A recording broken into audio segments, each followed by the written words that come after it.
નમસ્કાર દર્શક મિત્રો, આપણે નિહાળીશું સિટી લાઇન ન્યૂઝ ચેનલમાં આજના મુખ્ય સમાચારો। રાજકોટ ડિસ્ટ્રિક્ટ બેંકે ખેડૂતોનું ધિરાણ વ્યાજ માફ કર્યું। રાજકોટમાં રેપ આરોપી ગિરફતાર। રાજકોટ ખાતે વીએચપી દ્વારા સંમેલન। ધ મેસેન્જર ઓફ ગોડ ફિલ્મના કલાકારો અમદાવાદની મુલાકાતે। ખેડૂતોના પ્રશ્નો ગુજરાતમાં વિકટ બન્યા છે। Vibrant Gujarat global summit 2015। Rajkot ખાતે ડિસ્ટ્રિક્ટ બેંક ખેડૂતોનું ધિરાણનું વ્યાજ માફ કર્યું। કૃષિ ક્ષેત્રે નબળા વર્ષ અને કિસાનોને પોષણક્ષમ ભાવો મળતા નહીં હોવાની હકીકતને ધ્યાન રાખી રાજકોટ જિલ્લા સહકારી બેંકે ખેડૂતોના પાક ધિરાણ પર વ્યાજ માફીની જાહેરાત કરી છે। બેંકના આ નિર્ણયથી ખેડૂતોને કરોડો રૂપિયાનો ફાયદો થશે। રાજકોટ ડિસ્ટ્રિક્ટ બેંકના ચેરમેન વિઠ્ઠલભાઈ રાદડિયાએ અખબારી નિવેદનમાં જણાવ્યું હતું કે ચાલુ સાલે સારો વરસાદ નહીં પડવાને કારણે જિલ્લામાં અછત અને અર્ધ અછતની સ્થિતિ છે। આ સ્થિતિમાં ખેડૂતોએ જે કંઈ ખેત ઉત્પાદન મેળવ્યું છે તેનું પોષણક્ષમ ભાવ મળતા નથી। ખેડૂતોને મદદરૂપ થવાના હેતુથી રાજકોટ જિલ્લા સહકારી બેંક દ્વારા પાક ધિરાણ પર સંપૂર્ણ વ્યાજ માફ કરવાનો નિર્ણય લેવાયો છે।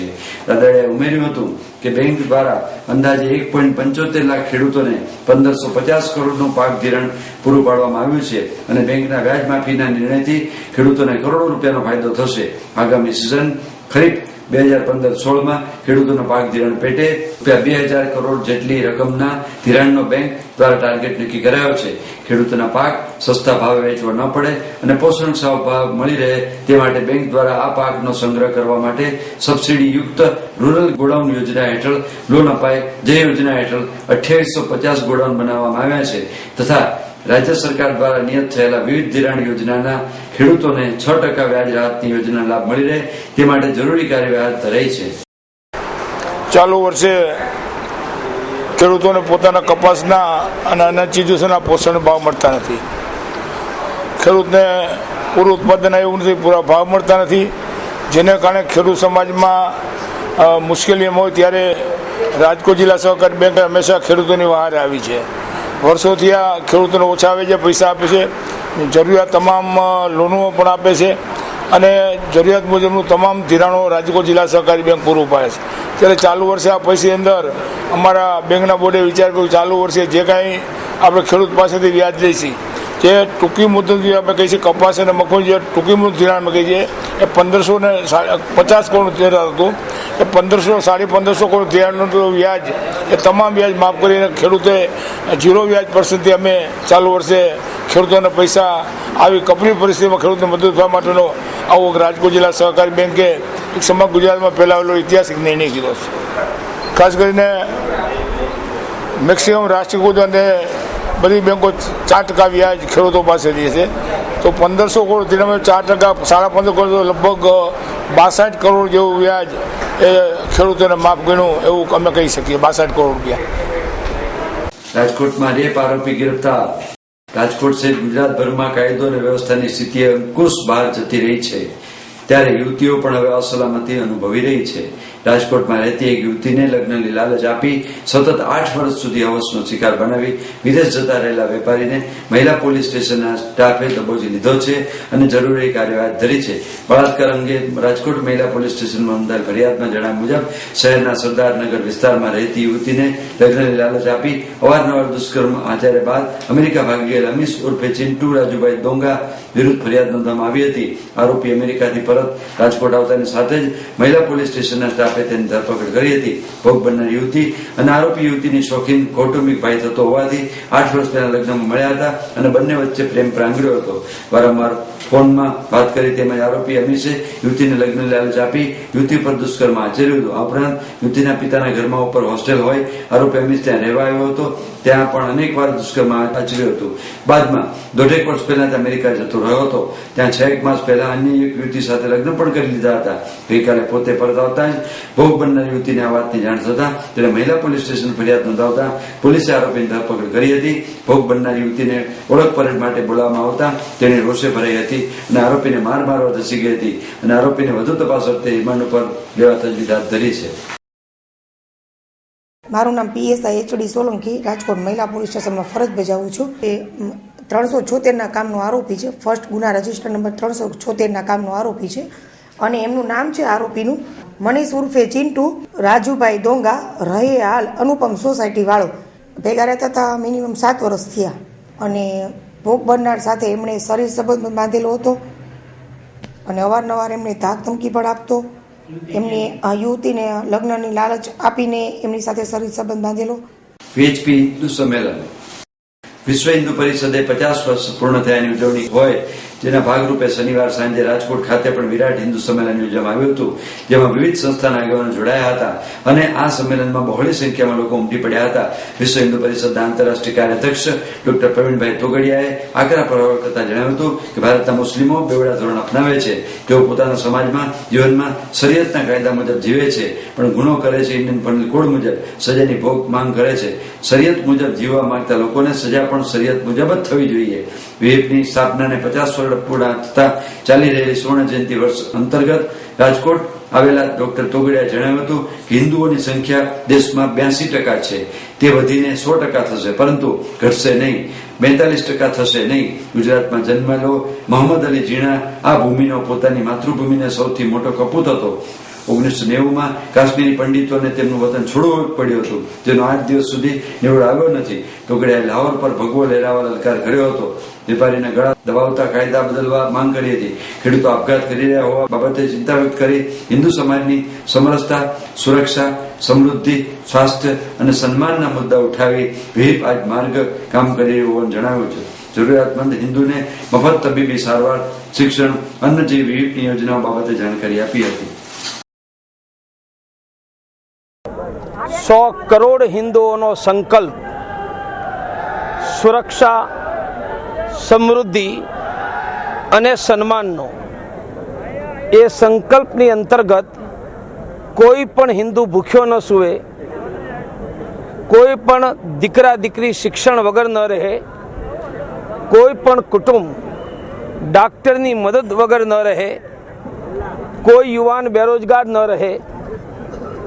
દુનિયાનો વેપાર આપણે કરતા હતા, સમૃદ્ધિ વધતી હતી, ફરીથી દુનિયાનો વેપાર હિન્દુઓ કરે. દુનિયામાં ભારતની કૃષિ શ્રેષ્ઠ હતી. આજે ખેડૂત આત્મહત્યા કરવા માટે મજબૂર થઈ રહ્યો છે. આ સમાજ સુરક્ષિત હતો, સમૃદ્ધ હતો. અમારે જોઈએ સુરક્ષા, અમારે જોઈએ સમૃદ્ધિ, અને ભારતમાં આ પ્રાપ્ત કરવા માટેના 100 કરોડ લોકોનો સંકલ્પ કરી અને સંકલ્પ પૂરો કઈ રીતે થશે એની યોજના આવી 600 સભાઓમાં હિન્દુસ્તાનમાં વ્યક્ત થઈ રહી છે. ધ મેસેન્જર ઓફ ગોડ ફિલ્મના કલાકારો અમદાવાદની મુલાકાતે. આજે ભારતની સૌથી મોટી તાકાત એ યુવાધન છે અને ભારતનું યુવાધન દુનિયાના તમામ દેશો કરતા સૌથી વધારે છે. ત્યારે આજના અનેક યુવાનો પબ અને ડાન્સ ક્લબમાં જવાની આદત સાથે ડ્રગ્સ અને દારૂની ભયાનક લતના સકંજામાં સપડાયા છે. ત્યારે આ બધી સામે લડવા અને જતિયતને તેમજ વ્યસન મુક્તિને લગતા કેટલાક સામાજિક મુદ્દાઓને એક સંદેશાત્મક રીતે લઈને આવી રહી એક રોમાંચક અને સામાજિક film the messenger of God, અને આ ફિલ્મને રજૂ કરી રહ્યા છે ડેરા સચ્ચા સોદાના અધ્યક્ષ ગુરુમિત રામ રહીમ સિંઘ, અને જેઓ કુદરતના એક સંદેશાવાહક તરીકે સમાજ સમક્ષ ફિલ્મ રૂપે આવી રહ્યા છે. છેલ્લા ઘણા સમયથી આ ફિલ્મનું ધમાકેદાર પ્રમોશન અને વિવિધ શહેરો સાથે દેશભરમાં ચાલી રહ્યું છે. ત્યારે આ ફિલ્મના કલાકારો અમદાવાદ પહોંચી બેઠા હતા. ગુરુમિત રામ રહીમ સિંઘ, ડેનિયલ કોલેલ, ફલોરા રાયશ્રી, જયશ્રી સોની, એલેક્ઝાન્ડર સોમેન, ગૌરવ ગેરા અને જયસિંહ રાજપૂત સહિતની ફિલ્મની પૂરી સ્ટાર કાસ્ટે આજે અમદાવાદની મુલાકાત લઈ પોતાની તેમજ ખાસ કરીને યુવાનો સાથે ફિલ્મની અંગે વાતો કરીને ફિલ્મને જોવા માટે લોકો અને ખાસ કરી યુવાનોને અપીલ કરી હતી. ધ મેસેન્જર ઓફ ગોડ નું દિગ્દર્શન જાણીતા ધર્મગુરુ ગુરુમિત રામ રહીમ સિંઘ અને જીતુ અરોરાએ કર્યું છે, અને આ ફિલ્મનું પ્રોડક્શન હકીકત એન્ટરટેનમેન્ટ પ્રાઇવેટ લિમિટેડના બેનર હેઠળ થયું છે. તો આ ફિલ્મના મુખ્ય હીરો મુખ્ય પાત્રમાં પણ ગુરુ રામ રહીમ સિંઘ છે, અને ફિલ્મની વાર્તા અને વિચાર પણ સિંઘ સાહેબના છે. આ ફિલ્મનું મ્યુઝિક પણ ગુરુમિત રામ સિંઘ આપ્યું છે. ફિલ્મમાં રચાયેલ 6 થી 7 અદભુત મધુર ગીતો પણ સિંઘ સાહેબ આપ્યા છે. આ ફિલ્મ આગામી 16 જાન્યુઆરીના રોજ હિન્દી, તામિલ, તેલુગુ અને ઇંગ્લિશ સહિત ભાષાઓમાં દેશભરમાં એકી સાથે રિલીઝ થશે. આ ફિલ્મનું શૂટિંગ મહારાષ્ટ્ર, કર્ણાટક અને કેરાલા સહિતના રાજ્યોમાં થયું છે. આ ઉપરાંત સિંઘ સાહેબ દ્વારા હરિયાણાના સિરસામાં શાહ સતનામ સ્ટેડિયમ ખાતે કરાયેલ 3 દિવસના કોન્સર્ટને પણ આ ફિલ્મમાં રજૂ કરાયેલ છે. ગુરમીત રામ રહીમ સિંહ આજે ભારતમાં જાણીતા સમાજ સુધારક, ધર્મગુરુ તથા ઉપદેશક છે. ભારતમાં 23 સપ્ટેમ્બર 1993 થી ભારતમાં પંજાબ ખાતે સ્થાપાયેલા સામાજિક ધાર્મિક સંગઠન એવા ડરા સચ્ચાના અધ્યક્ષ છે. ડેરા સચ્ચા સોદા દ્વારા સ્વચ્છતા અભિયાન, વૃક્ષારોપણ, કુદરતી આફતોમાં રાહત કેમ્પો તેમજ સેક્સ વર્કર્સ માટે પુનર્વસન કેન્દ્રો, બ્લડ ડોનેટ કેમ્પો સહિત અનેકવિધ સામાજિક પ્રવૃત્તિઓ મોટા પાયે કરવામાં આવી રહી છે. આજે ડેરા સચ્ચાના સોદાના 4 થી 5 કરોડ જેટલા અનુયાયીઓ છે. जैसे हमने बोला कि ये फिल्म एक हटके है. हमारे देश में एक बात मशहूर है, बच्चे कहा करते हैं कि जो फिल्म है एक हीरो है, एक हीरोइन है, एक विलेन है, फिर यात्री कौन है या 4 कौन है या 5 कौन है, उसमें सब चलता रहता है. लेकिन इस फिल्म में बिल्कुल हटके है. इस फिल्म में कोई अश्लीलता नहीं है, कोई नंगापन नहीं है. सारा परिवार इकट्ठा बैठ के देख सकता है और देखेगा तो उससे कुछ ना कुछ लेके जाएगा, बहुत कुछ लेके जाएगा, क्योंकि उसमें लगभग 15-20 के करीब संदेश और वो कर्मयोगी है. स्टंट है उसमें बहुत से, एक अलग तरह का रहस्य है जो फिल्म के आखिर तक रहता है. कोई संत कैसे कपड़े पहनता है ये उसकी मर्जी है. हम सब संतों का सत्कार करते हैं, सबकी इज्जत करते हैं, लेकिन हमने जो धर्मों को पढ़ा उसमें ये लिखा नहीं है कि आप अलग कपड़ा कोई पहनेंगे तो भगवान मिलेगा, राम मिलेगा. आदमी की आत्मा और दिमाग शुद्ध होना चाहिए तो मालिक मिलते हैं. तो इसलिए कपड़ों से कुछ भगवान को लेना देना. हाँ, तो हमने बचपन में कई राजनीति में आए, ना अब है ना भविष्य में कोई ख्याल है, क्योंकि हमारा तो समाज का भला करना है. हमारी जिंदगी का मकसद इस समाज में रह के समाज की बुराइयों को दूर करना है. दारू को गोली मारो साले को चला डारो, एक गोली मारो साले को चला डारो, मां संडे को गले में साड़ो, जीवों को ना मारो अंदर से शैतान निकालो, जीवों को ना मारो अंदर से शैतान निकालो.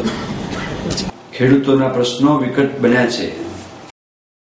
કોંગ્રેસ પક્ષ દ્વારા ગુજરાતમાં ગામડા બંધનું એલાનને પ્રચંડ પ્રતિસાદ મળ્યો છે. રાજ્યના મોટાભાગના ગામડા અને તાલુકા મથકોએ સજ્જડ બંધ પાડીને ભાજપા સરકારની સામે જન આક્રોશ વ્યક્ત કર્યો હતો. ખેડૂતોના પ્રશ્નો ગુજરાતમાં વિકટ બન્યા છે. કપાસ, મગફળી, ડાંગર, શેરડી જેવા પાકોમાં ખેડૂતોને પોષણક્ષમ ભાવ મળતા નથી અને પરિણામે ગુજરાતમાં ખેડૂતોને આત્મહત્યા કરવી પડે તેવી સ્થિતિ સર્જાઈ છે. છેલ્લા 4 માસમાં 3 આત્મહત્યાના બનાવો નોંધ્યા છે. રાજ્યમાં કાયદો અને વ્યવસ્થાની સ્થિતિ કથળી છે. ખેડૂતોના ખેત પેદાશોને પૂરતા ભાવ મળતા નથી. તેને લીધે અનેક વિસ્તારોમાં બંધના એલાનને જોડાઈને રસ્તા પર ઉતરી આવ્યા હતા. અનેક વિસ્તારોમાં ધારાસભ્યો, કાર્યકરો અને આગેવાનોની ભાજપના ઇશારે પોલીસ તંત્ર દ્વારા અટકાયત કરવામાં આવી હતી. રાજ્યમાં ખેડૂતોની વ્યાપક સમસ્યા, કાયદાની વ્યવસ્થાની કથળી ગયેલી સ્થિતિ સહિત પ્રજાને પડી રહેલી મુશ્કેલી, ભાજપ સરકારની નિષ્ફળતા અંગે કોંગ્રેસ પક્ષ દ્વારા અપાયેલ રાજ્યવ્યાપી ગામડા બંધના એલાનને મળેલો પ્રચંડ પ્રતિસાદ બાદ રાજીવ ગાંધી ભવન ખાતે પત્રકાર પરિષદને સંબોધતા ગુજરાત પ્રદેશ કોંગ્રેસ સમિતિના પ્રમુખ શ્રી સિદ્ધાર્થભાઈ પટેલે જણાવ્યું કે રાજ્યના ગ્રામ્ય વિસ્તાર, તાલુકાના અને શહેરમાં સવારથી જ કોંગ્રેસ પક્ષના કાર્યકરો, આગેવાનો, ધારાસભ્ય બંધને સમર્થન અને પ્રજાના અવાજને વાચા આપવા વિવિધ વિસ્તારોમાં મુલાકાત લીધી હતી, જેને લીધે મોટાભાગના વિસ્તારોને બંધનો સારો પ્રતિસાદ મળ્યો છે. ભાજપ સરકાર દ્વારા વાઇબ્રન્ટ ઉત્સવોના તોયફા છતાં રાજ્યમાં ઉદ્યોગોનો વિકાસ, મૂડીરોકાણ અને રોજગારીની તકો ઉભી કરવામાં પરિણામલક્ષી દેખાવ જણાતો નથી. માત્ર વ્યર્થ નાટકો થઈ રહ્યા છે. ત્યારે રાજ્યના નાના અને મધ્યમ કદના ઉદ્યોગો માટે ભાજપ સરકાર ઓરમાયું વર્તન બંધ કરે તેવી માંગ સાથે રાજ્યના છેલ્લા 6 વાઇબ્રન્ટના ભાજપ સરકારના કરેલા મૂડીરોકાણ અને રોજગારી દાવા અંગે રજૂઆત કરતા ગુજરાત પ્રદેશ કોંગ્રેસ સમિતિના પૂર્વ પ્રમુખ શ્રી સિદ્ધાર્થભાઈ પટેલે જણાવ્યું કે ગુજરાતના ઉત્સવમાં 2 થી 5 ગુજરાતી સરકારના પ્રજાના આ આક્રોશને સમજીને ખેડૂતો સાચા અર્થમાં મદદરૂપ થવા પગલાં લેશે. ભારતીય જનતા પક્ષ અને એનું નેતૃત્વ હંમેશા નહેરુ અને સરદાર વચ્ચે ક્યાંક ને ક્યાંક મંદુક હતું એ જુદી જુદી રીતે બતાવવાનો પ્રયત્ન કરી રહ્યા છે. એના ઉપર એનું રાજકારણ ચાલે છે. વાસ્તવિકતા એ છે કે નહેરુ અને સરદાર વચ્ચે ક્યારેય પણ કોઈ વયમનસ્ય કે મંદુક હતું જ નહીં. અને બે એટલા પરિપક્વ નેતાઓ હતા કે ક્યાંક વિચાર ભેદ હોય તો એ બંને જણ એકબીજાની સાથે ખુલ્લા મને એ વિચાર ભેદના સંદર્ભમાં વાત કરી લેતા હતા.